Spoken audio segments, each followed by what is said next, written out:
We never know where life will lead us or what may hinder us along the way. But while every day can feel like one big question mark, it doesn't have to. With the right insights, strategies, and solutions from Western and Southern Financial Group, together we can look ahead to leave the unknown behind.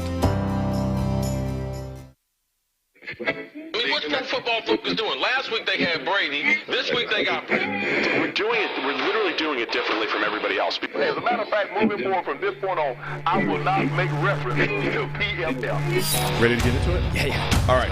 We're going team by team. I would be very careful about slinging stone. Am I going to get sued? We got legal on this? I like football, like football season, and all the things that go with it.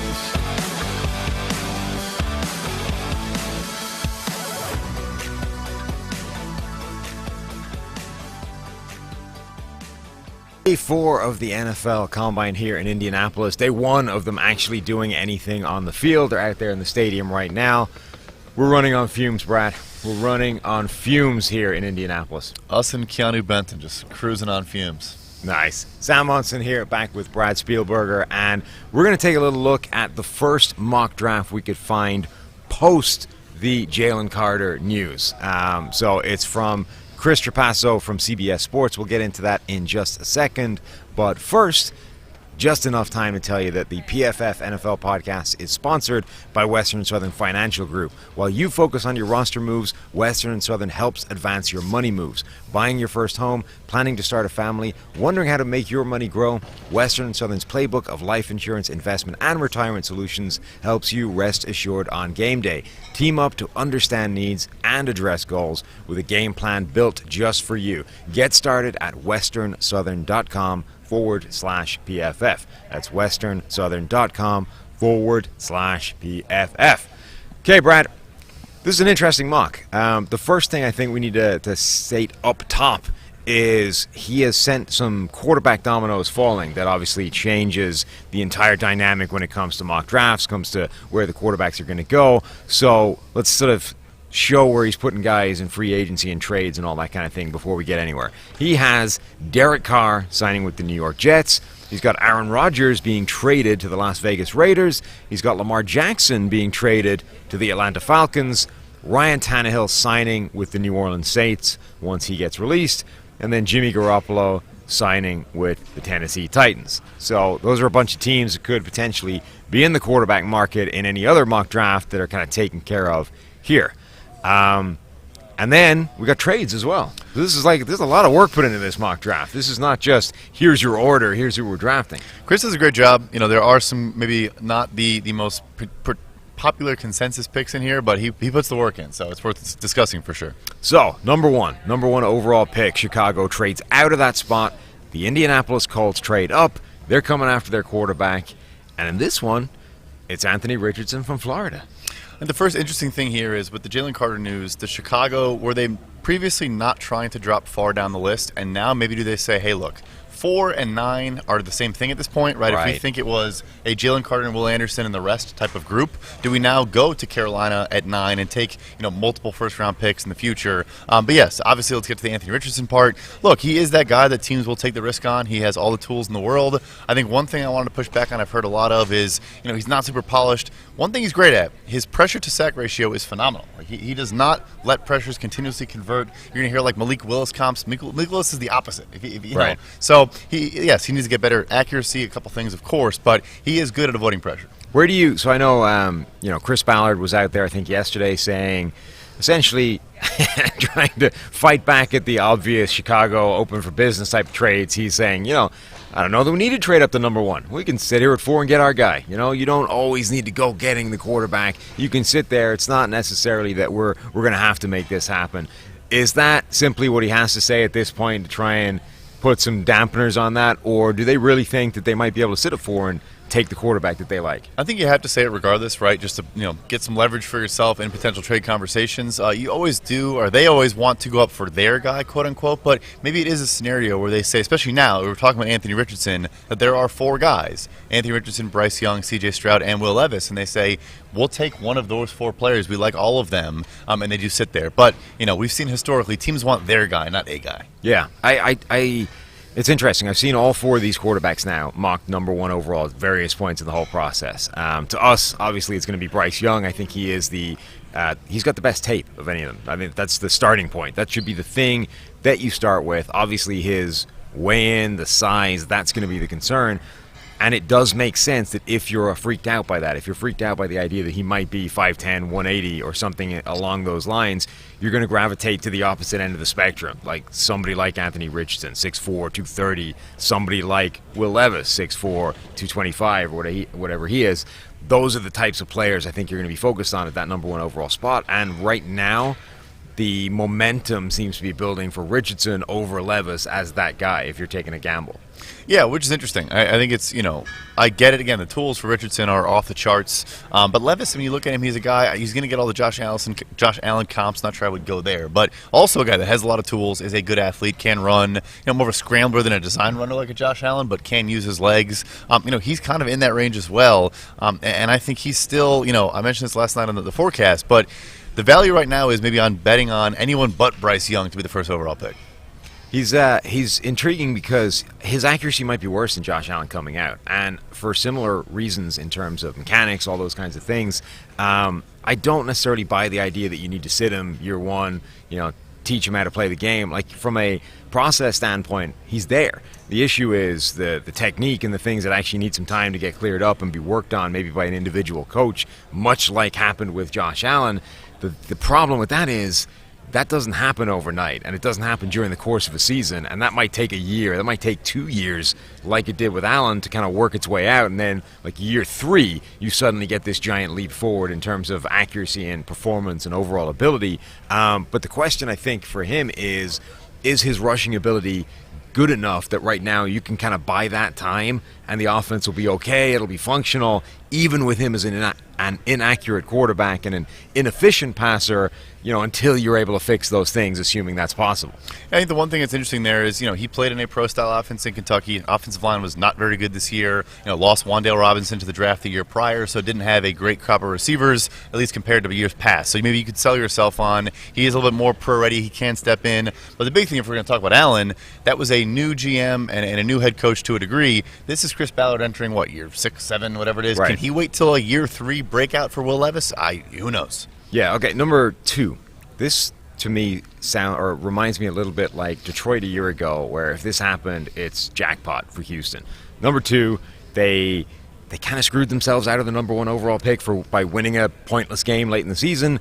We've been talking about, do they jump back up? Do they try and secure their quarterback at number 1? Whatever. They're going to sit here in this mock draft, pick number 2, and get Bryce Young, who we think is the best quarterback available. Now, Bryce Young here is listed at 6', 194. He's probably neither of those things, but I still think that's like the best possible scenario for the Texans here. Couldn't agree more. I think he is the best prospect in this class. We've seen him throw over the middle, do the things that you hear, the concerns with these shorter quarterbacks. We've done, I think, research in the past on batted passes and height are not tied together. No. And correlated. So, look, I get the size thing of him. If he gets hit, is he going to be able to get back up? He took a decent amount of shots from SEC defensive players in college and was able to jump back up. So I get the concern, but I think he has some of the best pocket presence and poise I've seen from a college quarterback in a very long time. I'm taking that gamble, and I've said it before. D'Amico Ryans and Bryce Young and some of the pieces they have, I think they're building something there if they pull that off. And with, PFF Bobby Slowick as the offensive coordinator, I mean, from a purely selfish point of view, he's the quarterback you'd want to give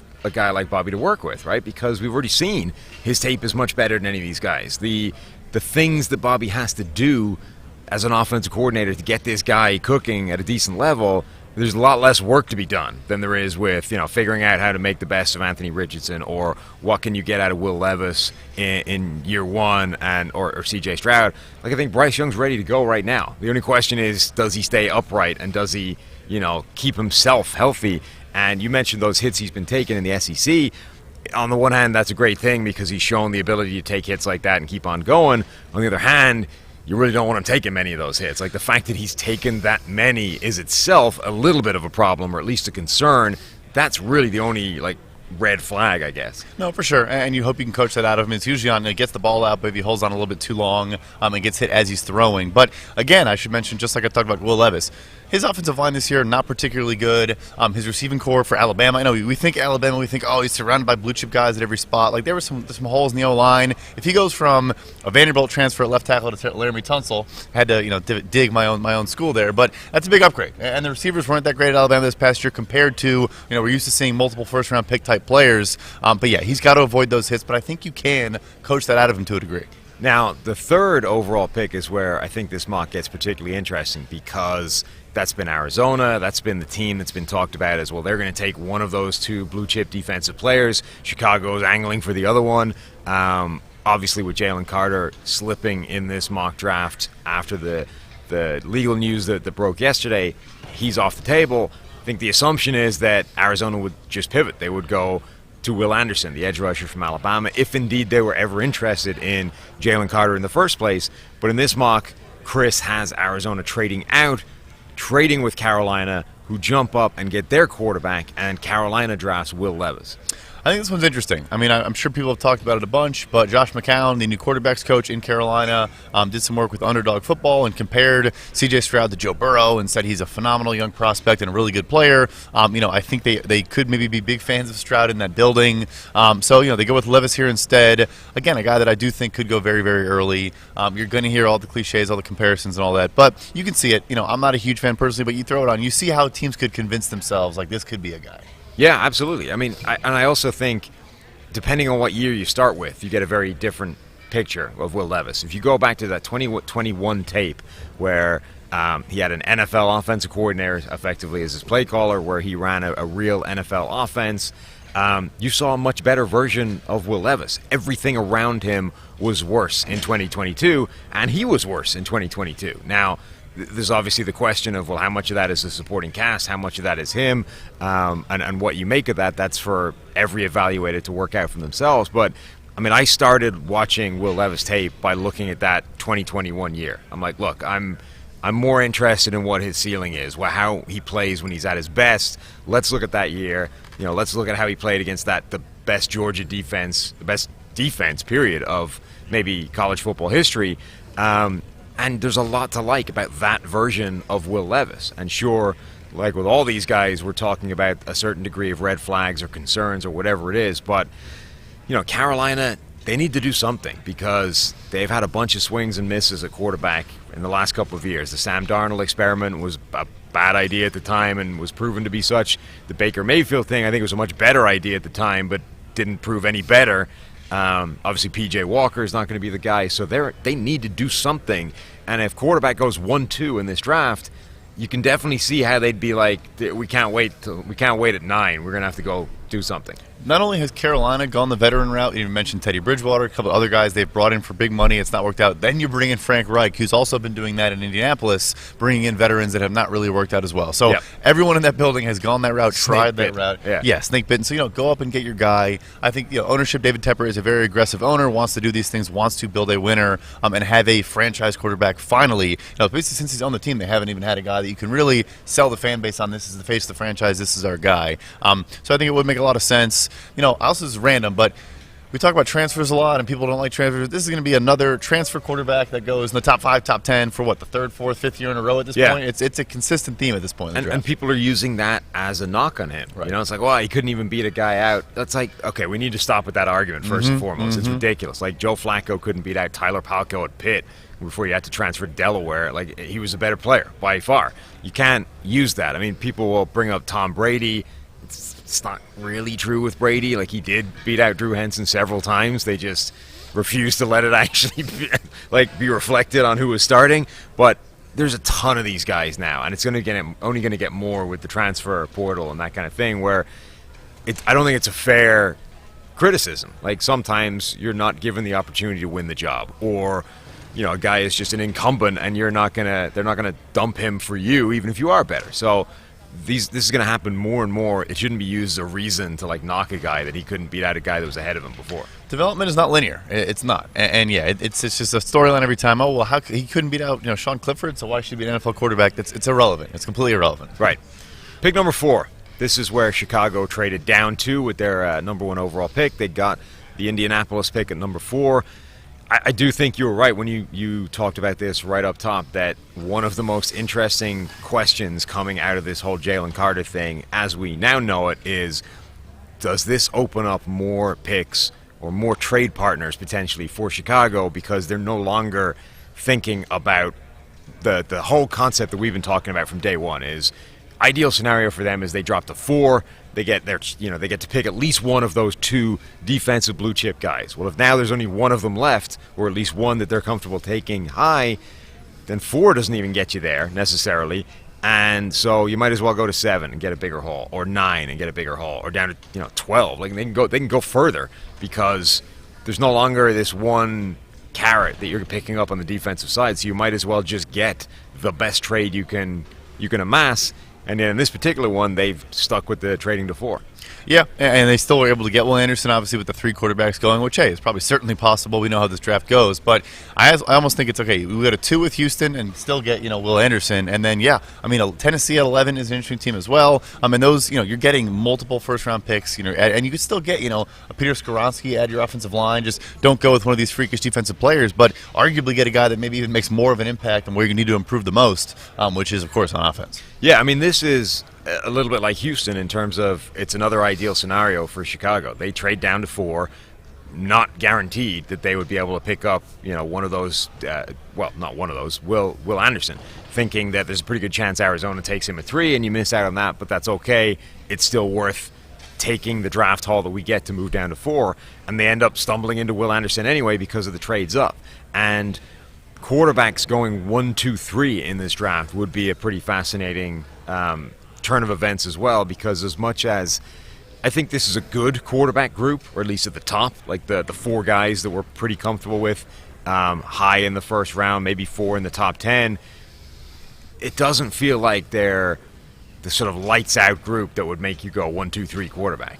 Definitely not. No, this isn't. I know it sounds funny in hindsight. This isn't like a Baker Mayfield, Sam Darnold type of class, or one of those classes where teams feel we have to get up there. And even like the Jets, for example, at 3, just saying we're comfortable getting one of those guys. Right? They're all that good that we'll get one of them. I think this year it's more of a which flavor is your preference. Yes. I want to get my guy, not a guy. The draft class that I would contrast it with is the Trevor Lawrence, Zach Wilson, Mac Jones, Trey Lance, Justin Fields class, where from doing the prep on that, I came away liking all 5 of those quarterbacks. Right. Now, obviously, Zach Wilson's been a disaster so far, so you're going to be wrong on that, but I think most people liked most of those quarterbacks. Even when you looked at the Mac Jones thing, when the 49ers first traded up to 3 and the talk was they wanted Mac Jones, you're like, all right, let's go and have a look at that. Does that make sense? You go through Mac Jones' tape, you're like, Mac Jones would cook in this offense. Like, that would be very good. Now, I wouldn't trade 3 first-round picks to make it happen, but you put Mac Jones in that Shanahan offense, I think you're getting a lot of good things to come out of that. And I think there was a feeling that year that as long as you come out of it with one of those guys, you're in a pretty good spot. Zach Wilson sort of strangely emerged as the consensus number 2 somewhere along the way. But I think you're right that this is a very different draft class where not everybody is going to look at these 4 guys and go, I like all 4 of them. You're going to get guys go, I like one of those guys. I like 2 of those guys.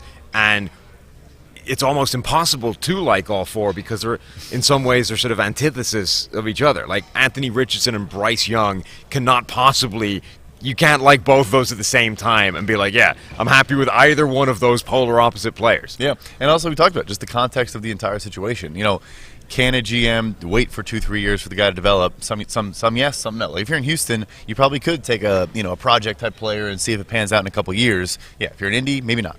This next one is my favorite pick of this part of the mock draft that we're talking about. Pick number 5, the Seattle Seahawks end up drafting Kalijah Kancey, the defensive tackle from Pittsburgh, who literally half an hour ago just set the fastest ever official 40 time for a defensive tackle at the combine. 4.67, I think he ran, which is 1/100th of a second faster than Aaron Donald, who held the previous record. So the Kalijah Kancey, Aaron Donald comps simply cannot stop happening. And I love that he brought up Grady Jarrett, who I think he kind of reminds me of a little bit as well. At his podium, he talked about some of the undersized guys that he watches and thinks he can model his game after. I mean, you're going to get the Aaron Donald because the Pitt connection. I don't think we should be comparing anyone to Aaron Donald. Right. But yeah, so like those type of guys. Obviously, yes, it's a crazy speed, but at 275, 280 pounds. 81. So, 281. Okay, so yeah, pretty solid. He said to Trevor Sikkema when he asked him how much he weighed, he said, "I'm 281 and I look good," or something like that. So he's feeling it. He's feeling it. But yeah, I mean, he's going to go high. You test like that, even with the short height, all that, you're going to go early. I didn't see the second time. They do the, whatever it is, the overlay, the sort of the one guy's grayed out slightly and they run them together. But the first one they ran in the stadium after his first 40 time, and he was neck and neck with Aaron Donald through 25, 30 yards, something like that. And then Donald gapped him over the last 10. That was when the first time was 4.7 something. So if you manage to shave, have a tenth off that and end up pipping Aaron Donald at the end. The point being, though, like, he's doing what he can to kind of justify the crazy comps that are being made. Like, he's not going to be Aaron Donald. You're right. That is unreasonable. But being able to show that you have an Aaron Donald-like get-off is important when you are 6 foot, 281. You're coming in with the short arms. Like, you are going to be as borderline undersized as it gets at that position. The more you can do to be, record-setting or unprecedented in terms of speed, burst, that's important for him. And like you said, the fact that he went twice and he was neck and neck the first 20 yards both times, they care about the 10-yard split, right? I mean, yes. It's about the get-off. So to be exactly able to do that, the same 10-yard split. Right, to be able to do that twice, that's real.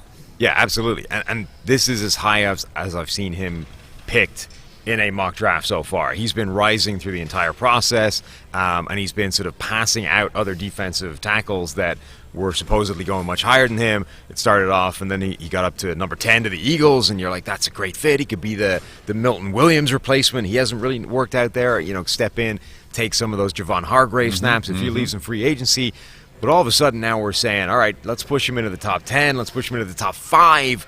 That's getting pretty special. You look at his PFF pass rushing grades, basically an 80 in 2020, an 84 in 2021, and then a 92.4 in 2022. Pressures going up each single season, pass rush grade going up. I mean, this is a guy that looks like the most disruptive interior pass rusher in the draft. And also, we're talking about Anthony Richardson, similar example. It's not viewed as a great draft class. I think it's been something we've all kind of heard throughout this week. If you don't feel that way, just take the most toolsy, traitsy guy, which apparently, as of today, is arguably him. Yeah, absolutely. So pick number 6. Another interesting one here. This is the Detroit Lions selecting Tyree Wilson, the edge from Texas Tech. He is the guy that ticks those physical boxes again, right? He's 6'6", 275 pounds, something like that. I actually need to go and check their official weigh-in size, but he is a monstrous edge rusher. There are people out there that think he is a better prospect, a better edge rusher than Will Anderson. I think those people are crazy, but Detroit picking him at number 6 is a hell of a statement. I actually love it. I know they obviously just drafted Aiden Hutchinson and Josh Pascal. They have Romeo Okwara, Charles Harris, but the great James Houston the fourth. How could I? My goodness, how could I forget? He did his wingspan at the podium looked like MJ in the infamous poster. He's definitely got a big wingspan. There's no doubt about that. I think he's a really good player. I think he is a guy that coming off the injury at the end of the season, maybe isn't an impact guy right away. But again, going back to it, you want a toolsy, traitsy guy in a 4-3. He can play at edge. We talked a little bit about, obviously Will Anderson is a special player, but can a team like Chicago take a guy who's 243 pounds? Listed here at 275. We don't know the official number, but a much bigger guy. Yeah, and do you think that this is a? So I think a lot of people have Detroit picking an edge rusher in part because they just think that the value there in the top 10 is better. But would you pick a different position for Detroit with potentially bigger needs at corner? You would be able to pick the first corner off the board. Maybe it's a reach if you don't think a Devin Witherspoon is worth, the number 6 overall pick if he's not as good as a guy like Sauce Gardner from a year ago. But when you start thinking about position value married with team need, married with, the sort of the privilege, I guess, of being able to take the first guy off the board who you believe is the best.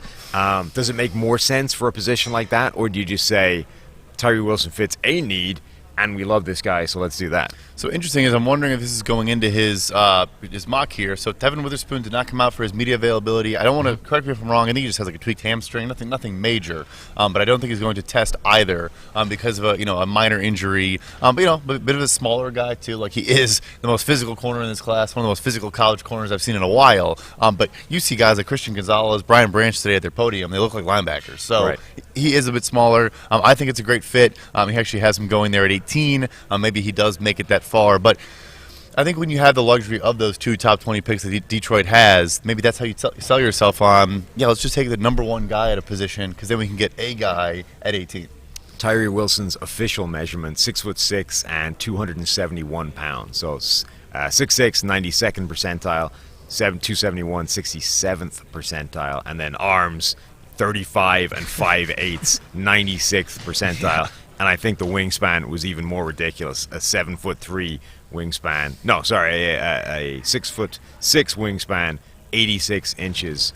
86 inches at 6'6", which is 1 inch smaller than Giannis at 7'3". So the dude is an absolute freak show when it comes to physical ability, measurables, all those kinds of things. I think that's a pretty interesting pick for Detroit.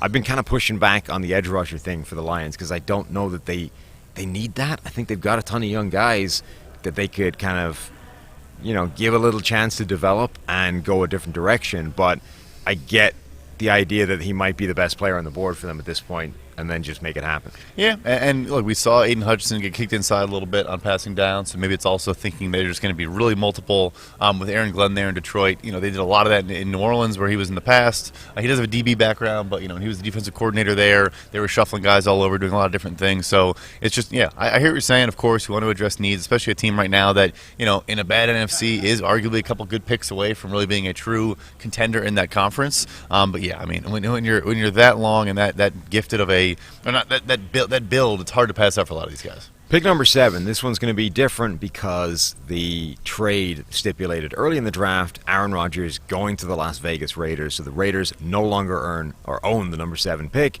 The Packers do, and they're selecting Brian Branch, the safety slot sort of hybrid player from Alabama, a guy that a lot of people seem to love. But pick number 7 is very high. It is, yeah. So he mentioned today at his podium that teams have kind of told him you could play outside corner, you could play safety, you could play nickel. Have not put him in a box, and I do think when you look at Green Bay losing Adrian Amos, obviously Darnell Savage, their former first-round pick, they benched him and then put him in the slot. Mm-hmm. They could use help at all of the spots that Brian Branch can play. They're looking for that type of player, obviously. 110%. So it makes sense from that standpoint, no question, but that is pretty early. Yeah, absolutely. I've seen another guy who a little bit like Kalijah Kancey, does seem to be rising up draft boards, does seem to be a consensus that everybody loves this guy, and the closer we get to the draft, the higher you're seeing him selected, even if it doesn't necessarily seem like where you would have him given what we've seen from him so far. But that would be a really good pick in terms of addressing their needs, addressing weaknesses, attacking areas that they're struggling with. It's just higher than I've seen it happen. And we know Green Bay also just does whatever they want to do. They don't care about the board. They don't care about what other people think. They just do what they think is the best way to go about it. So if that is what they're looking for, what they want to attack, they also it's treated as kind of like house money when you get these trades. You see teams when they get the picks from someone else, they really just do what they're thinking. It's not very it's not very thought out a lot of times. So maybe that's just, hey, this guy, it fits, it's perfect. Yeah, maybe it's early, but we didn't think we'd be picking here in the first place anyway. Right. Now we get to something really interesting. Pick number 8. This is now the Baltimore Ravens because they sent Lamar Jackson away to Atlanta, traded him away. Baltimore Ravens now own pick number 8, and they need a quarterback. There's only one quarterback available left because 3 of them went 1, 2, 3. So the Baltimore Ravens select C.J. Stroud from Ohio State to effectively replace Lamar Jackson after that trade. That would be something. I mean, that would obviously be the talk of the entire offseason. I think it's interesting, I've never probably had one single game that's impacted my thoughts on a prospect more than C.J. Stroud against Georgia. You don't want to do that, but I think the one instance where you can is when it's against maybe the best defense in college, like in a long time, 2 years in a row, and his ability to operate out of structure, to look, elusive, mobile, a lot of those things. I mean, this would still be a dramatic change in their entire offensive approach. Yeah. Which, they're obviously built to figure that out. Which is likely happening anyway, even if they keep, Lamar Jackson. True, There's true. going to be significant changes going from that Greg Roman offense to Todd Monken and shifting in philosophy anyway. But you're right; it would be even more extreme going straight to a rookie in C.J. Stroud. I do like the Monken Stroud, connection though. I mean, I think you can throw down the sidelines, throw deep. Monken is a guy that likes to, not air raid per se, but definitely likes to air it out. So, I think it is an interesting fit. Obviously, this would be, a crazy, crazy scenario. But look, if the Ravens are going to trade Lamar Jackson, they have to have an immediate replacement, and in this scenario, they do. There might not be a single college football game that has more import in the draft than that one C.J. Stroud versus Georgia game, because it's only one game, but it does fundamentally change your analysis of him if you weigh it highly enough.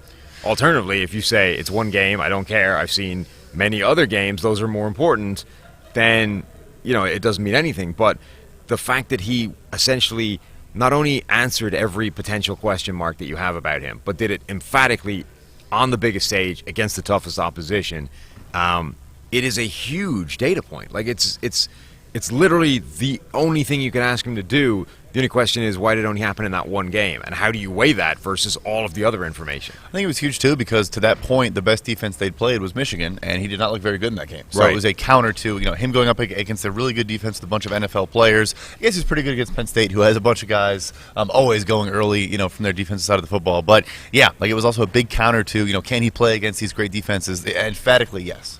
If you were Baltimore and the contract talks with Lamar Jackson are breaking down, you just don't believe you're going to be able to bridge that gap, and you're getting to the point where you're fielding trade calls or you're thinking about trading him away, do you put an exclusive or a non-exclusive franchise tag on him? Because the non-exclusive one means you just get 2 first-round picks back, right? He can negotiate with other people. If you don't match it, you get 2 firsts, the end. But the exclusive one means you can essentially just negotiate with trade teams, right? And you can have a much bigger deal coming back, and he then has to figure out the contract, basically on his own. But you can get more in the trade, but you don't get the benefit of effectively the market negotiating his contract on your behalf. Because where I think it becomes interesting for Baltimore, normally I would say exclusive, you get a better trade. I mean, it's simple, the end. But because the nature of this one is we're so far apart in the contract, theoretically, and we believe he's being unreasonable, or we believe he's wrong, right? If you believe that, you probably also believe that the market is going to back you up, and everyone else is going to offer something closer to what you're offering than what he's insisting on. And if that's what the offer ends up being, you just match it and you keep him. At every other position, I would agree. If he gets a non-exclusive tag, I think the Atlanta Falcons will sign him to a near fully guaranteed deal. I mean, look, they were a team that was very close to bringing in Deshaun Watson last year. And we now know the only way you were in that sweepstakes, of course they didn't get him, but was if you were probably in navigating those waters of signing a precedent-changing, franchise-altering, league-altering deal. So wasn't that supposedly sort of what eventually, because it was Atlanta and I forget who the other New Orleans team was. Was in the mix for a little bit. But those were the sort of front runners, and then all of a sudden, Cleveland let the pack and jumped back into the pole position. And the story at the time was, well, the only way you do that, you go from rank outsider, not really in it, to all of a sudden the Browns have traded for him, is giving him the crazy 5-year fully guaranteed contract that nobody else wanted to do. So how close were Atlanta and New Orleans to that kind of contract, or was the difference between where they were, normal contracts, and the one that Cleveland was willing to give, was that actually the determining factor? It's a huge question. I mean, it's a massively impactful question. I would guess that they were definitely still in an outlier range, right? I mean, I mentioned this before. The second highest, so $230 million fully guaranteed signing for Deshaun Watson. The second highest ever is $101.5 million for Aaron Rodgers. So more than double the next highest. But I would guess that Atlanta was in that outlier range still. Maybe not 230, but maybe approaching 200. I think they really were. I mean, I think Arthur Blank wants to spend money. I think he also understands the value of bringing in a guy that his city and the team would galvanize around. They've been in the dumps. I mean, look, they obviously were pretty far along because Matt Ryan clearly caught wind of something and said, get me the heck out of here yesterday. And so they obviously, I think, were making some progress there. Right.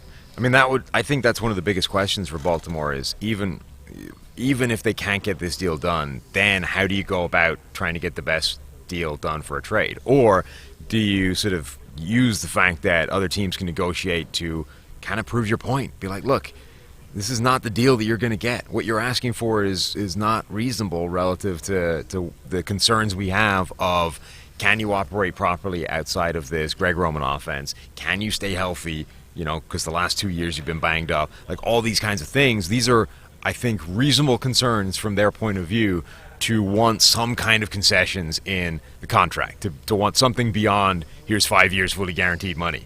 And if they think that those are legit, theoretically, the rest of the NFL should kind of follow suit and be like, we might go a bit higher, we might give some more money here or there, but we don't want to give a 5-year, $250 million deal either. Right. You're right. See, maybe we get to a point where it stretches Baltimore a little bit thin, but they still go ahead and match it. And I would say one thing that's probably not working in his favor is, let's say they do that, the non-exclusive. Him and his mom are then negotiating with other teams. Does not have representation, to my knowledge, does not have an advisor either. Because some guys, like a Roquan Smith, for example, does not have an agent, but has an advisor who became famous last year, for a number of reasons. But so yeah, it's also okay. You're going to go try to talk to new teams for the first time. You've never done this really. And you're going to try, hey, this new team that I don't know, that maybe the draft process, you got to know that team to a degree. Hey, I also want this $250 million guarantee deal, and we don't even know each other very well, as people. That's definitely, whereas let's say it was a top agent like Deshaun Watson has, who's maybe negotiated with all these teams, maybe it's a little bit easier to do that. Are the days of true poison pill contracts dead? So are you risking by putting a non-exclusive franchise tag offer or tag on him and allowing him therefore to negotiate with other teams, are you automatically essentially exposing that to a team who's going to come in with some crazy poison pill you can't match? So for folks that don't know, so it's actually illegal now, and just like one quick anecdote on those, there used to be deals where teams would literally say, one example I can think of off the top of my head was this player would have to be the highest paid offensive lineman on his team. And the team he was originally with had one of the highest paid offensive linemen in the entire NFL. Right. They knew that he would not be the highest paid offensive lineman on his team if they matched it, so it's called a poison pill, basically putting in little clauses that made it impossible for the original team to match. There was one crazy one that he had to be, it was something about the number of games played in a certain state or something crazy that would automatically trigger it, and therefore the team that he was on couldn't match it. And then the NFL was like, okay, this is ridiculous. Yeah, those are legal now. You cannot do that. Yeah. Okay. But you can structure a contract in such a way to make it awkward, which presumably gets less relevant if we're talking about fully guaranteed deals anyway. No, but yeah, you could have it where, because again, for people who don't know, if you match, you're also matching the structure of that contract. Right. So let's say a team with a ton of cap space, let's say Atlanta, they're second in cap space right now with $57 million in cap space. What if they put a $50 million cap hit in the first year, even larger than the exclusive tag? And Baltimore has a lot of big contracts on their roster. Can they match a deal and have a $50 million cap? Of course, they would match it and restructure it 5 minutes later, but you can do little things like that to make it complicated. For sure. Theoretically, a team like Atlanta specifically because of their cap space, are effectively capable of creating a contract that Baltimore basically can't match. They would have to restructure every single deal on their roster because, again, you have to have the space to initially do it. You then can clear room, but for a trade, for example, you have to have that space available at the beginning, and then once you bring the player in, you can restructure him. But you can't trade and then restructure a deal. You have to have that room available. Right. Yeah. The other element to this particular trade away and then drafting of C.J. Stroud is this would be an unreal and unreasonable amount of pressure on C.J. Stroud. Congratulations, you've just been drafted, first round, number 8 overall. You're at the face of our franchise. You're our new quarterback. By the way, you have to pick up where Lamar Jackson left off because a lot of people are pissed off that we just traded him away. You're replacing a unanimous MVP who's 25, 26 years old. Good luck with that. Yeah, that's pretty rough. Okay, pick number 9. The Arizona Cardinals. This is where they ended up trading down with Carolina, the Panthers' original pick. They picked the first cornerback off the board. They picked Christian Gonzalez from Oregon, the guy I think we have number 2 on our PFF big board at the cornerback position. Anywhere on defense is an area of massive need for Arizona. Any single position on defense you could add. Already bad last year. Jonathan Allen or Zach Allen. You got J.J. Watt already, becoming free agents. Christian Gonzalez today at the podium. He's big. We knew he is very fluid. Oily hips, as they say. Really good player. He's a big dude. I think he is a plug and play number 1 corner in the NFL right away. I think Jonathan Gannon, with that defensive background, would love this pick. Yeah, absolutely. I think you have to bear in mind as well, they're going to be shifting in a slightly different direction on defense with Jonathan Gannon coming over. They're going to be changing a lot of personnel as well. that does make a lot of sense for them. And as much as we have Devin Witherspoon as our number one corner, you can absolutely see why, and I think this is true in pretty much any season, why teams are going to have different corners at number one depending on exactly what it is you're looking at. Yeah, no, I mean, look, I know they put a lot of man in Illinois. Oregon maybe a little bit more off. I think Gonzalez, he does not bring that physicality that Devin Witherspoon does. I think he can. Like I said, I mean, the dude is massive. So I think you can get there. Not he's like an unwilling tackler. He's just not Devin Witherspoon. Right. But yeah, I mean, I think Jonathan Gannon would be jumping up and down. We'd be getting the Brad Holmes, Penei Sewell 2.0 if this was the case. Yeah, that would be a pretty interesting pick as well. And then number 10. We get the Philadelphia Eagles picking. This is another one I haven't seen before. Lucas Van Ness, edge rusher from Iowa. And this would be kind of an Eagles pick where, look, a traits and tools guy, a guy that didn't play a ton because he was an underclassman. In Iowa, for all the things that Iowa does, one of them is they play the older guys, even if you're better than them, which he was. He's a guy that Daniel Jeremiah has been talking up a ton as he's going to test off the charts. I guess that's happening relatively soon.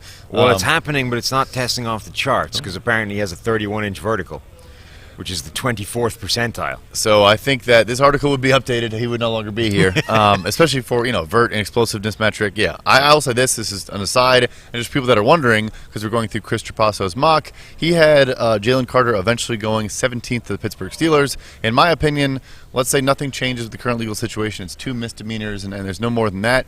Howie Roseman would not let Jalen Carter fall beyond 10, in my opinion. That's what I was going to ask. Is a team like Philadelphia, maybe not them specifically because of Howie Roseman, but is a team with 2 first-round picks more likely to be the one that goes, you know what, it's worth it? It's a fair point, right? Yeah, the backup away. We can hit another pick if maybe things don't work out there. But look, you pair him back in, with his college teammate in Jordan Davis. He is, arguably the best player in this class. But that is a good point as well. I mean, because maybe even Detroit at 6, they have the conversation. They actually need, in my opinion, they're getting an edge rusher in this draft. They need interior more. I think Ali McNeil's a good player. I think Levi Muzurike was a good prospect, but has not been able to stay healthy. Obviously, moving on from Michael Brockers, who was kind of a healthy scratch last year anyway. But they need some more on the interior, where they also have that conversation of, hey, we're also picking at 18, so yes, there's some risk here, but we have that other first-round pick. Yeah, I mean, this is a potentially really damaging workout for Lucas Van Ness, a guy that was expected to test really well. A 31-inch vertical is pretty bad. A 9-foot, 10-inch broad jump is also not very good. And I think it's, no matter how much you don't want to do it, NFL, everybody, same school scouts all the time, or at least when it comes to comping players, right? And he is going to have to battle against the idea that he is A.J. Epinesa again, who was a guy we really liked coming out and is underwhelmed at the next level. And, he's going to have to show that he has something different and that he can come in and be as dominant as he was in college.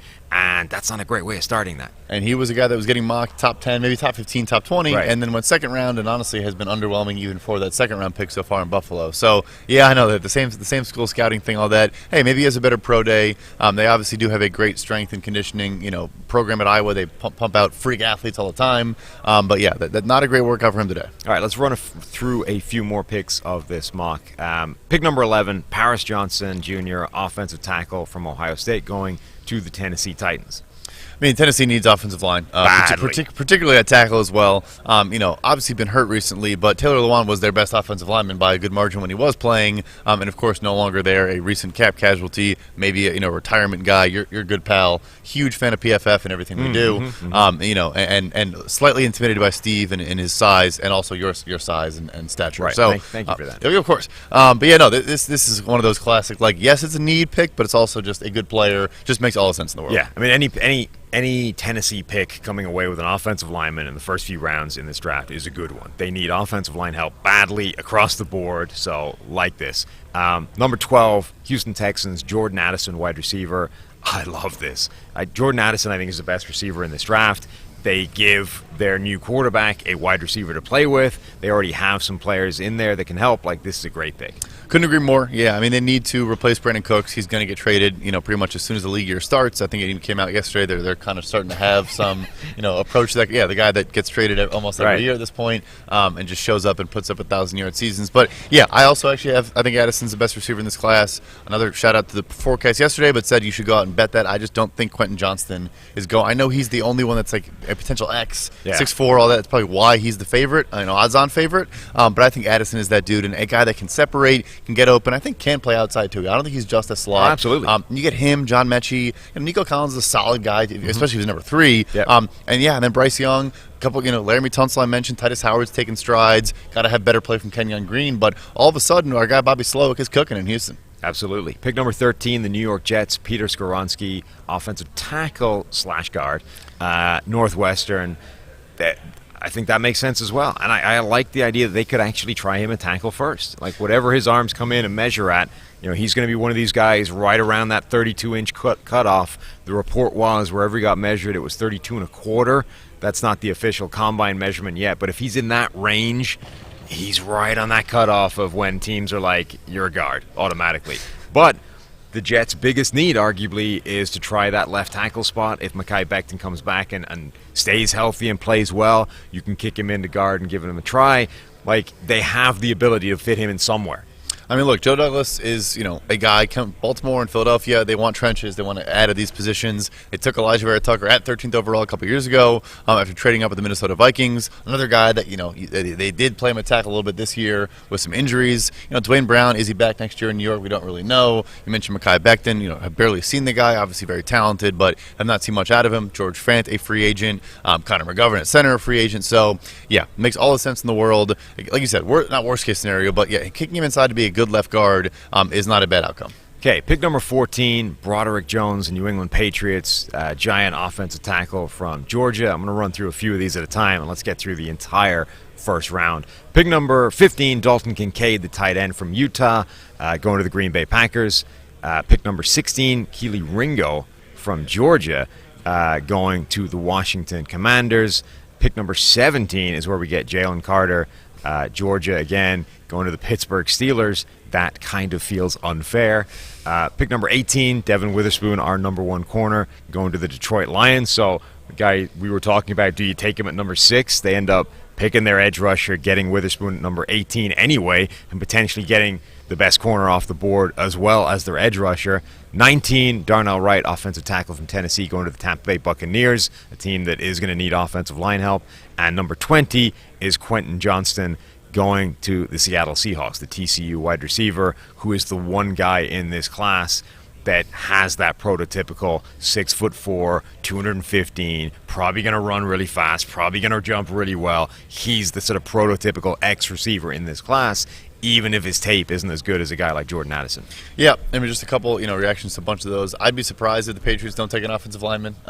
Losing Isaiah Wynn to free agency, Trent Brown, not really a guy that they've, you can trust on a year-to-year basis. Has weight, clauses in his contract, stuff like that. Obviously, a good player when he plays, but I think Washington taking a corner makes a ton of sense as well. William Jackson, a good player. Kendall Fuller, a good player. They traded away William Jackson, but they need to add more there. And I think their defense obviously great up front, but need to add some depth there. And then look, if Devin Witherspoon's there at 18, jackpot. Yeah. Pick number 21. This is a fascinating one. This guy is all over the place when it comes to rankings. Jalen Hyatt, the wide receiver from Tennessee, going to the Chargers. Pick number 22, Cam Smith, the cornerback from South Carolina, going to Baltimore. Number 23, Deontay Banks, DB from Maryland, going to the Minnesota Vikings. 24, Jalen Duncan from Maryland, going to the Jacksonville Jaguars. That's an offensive tackle. Pick number 25, Osiris Torrance, another offensive lineman, guard from Florida, going to the New York Giants. The Jalen Hyatt pick, he is, so number 1, speed, exactly what the Chargers need. So that part, love it. Fantastic fit. He's another guy that's sort of 6 foot, 185. He's got kind of X-receiver skills, even if he spent most of his time in the slot.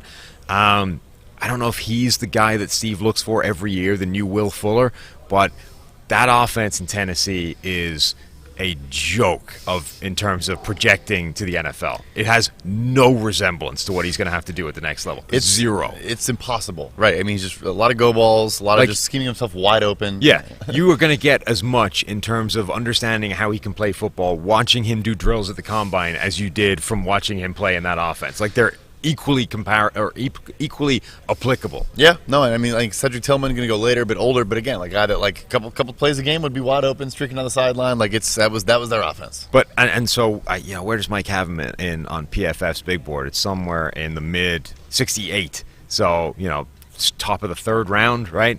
Lance Zierlein has him number 1. He's got him as the best wide receiver in this draft. Like, people are all over the place on this guy, I think in large part because that offense is madness. And you just have to look at a guy and go, burner, incredible speed, he's got enough size, he's got some ball skill. Like, you're literally just projecting traits and saying, how good do you think that is? Yeah, no, I mean, nothing he did resembled the NFL game at all. It's wild. All right, let's wrap up the last few picks. Dallas Cowboys, pick number 26, Drew Sanders, linebacker from Arkansas. Pick number 27, the Buffalo Bills, Jackson Smith-Njigba, the wide receiver from Ohio State. Pick number 28, Cincinnati, Joey Porter Jr., cornerback from Penn State. Number 29, New Orleans, Bijan Robinson, the running back from Texas. Number 30, Philadelphia, Brian Bresee, the defensive lineman from Clemson.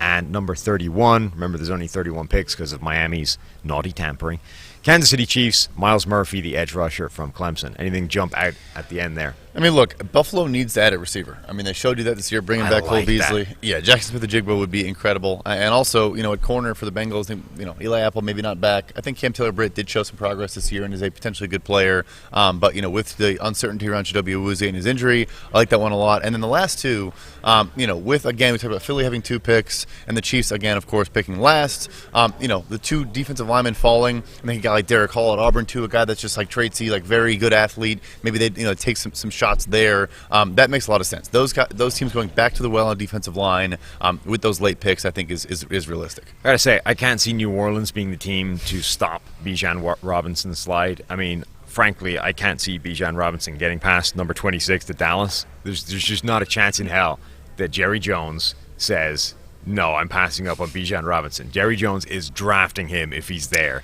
and I suspect he's not going to be there. I think he'll go higher than that. I agree with you. I think he will go earlier than that, and yes, I think Jerry Jones will say, okay, well, now we don't have to tag Tony Pollard, and we can just cut Zeke outright, and we're good to go. And one more, I love Osiris Torrance to the New York Giants. They got the tackle set, and ideally, if Evan Neal can take a step, but you had a really good guard, a guy that I think can play pretty much right away, and they would be cooking with Daniel Jones, probably, and with whoever else they have, but also, hey, if they let Saquon Barkley go, are they a potential, Bijan Robinson stopper as well? Right. Those last 2 picks, the Clemson defensive linemen as well, I think are sneaky good. Both of them are kind of falling at the moment. There were guys everybody loved, and now the more into tape everyone's getting, the more we're actually falling in love with the Kalijah Kanceys of the world and saying, is Brian Bresee really that good? I think those feel like players where we're actually at some point going to overcorrect, and actually they're going to end up being better players than we're giving them credit for. And it seems like Kansas City and Philadelphia end up coming out of this draft with guys that good. That's how you end up, going to Super Bowls. Guys like that, guys like Nolan Smith with the injury, the guys that fall probably too far, and you just hey, like you said, hey, it's just a swing. We're picking so late, the fans are happy. We're picking 31st, so why not just take a guy that could become a really special player. All right, that's the first round of Chris Trapasso's mock draft from CBSSports.com. The first mock draft we were able to find that had a kind of post-Jalen Carter landscape in it. I think that's one of the most fascinating things to come out of this combine so far, other than, the drills that are happening right now, the live Lucas Van Ness nightmare that's occurring before our eyes. So those are going to be going today. More workouts tomorrow. The combine for real has started now, even as we run on fumes from the PFF NFL podcast. We'll be back tomorrow morning. Thank you very much, Bradley, for stepping in to the exalted chair of Michael Renner. Hopefully Mike will be back tomorrow morning, and we'll talk to you then.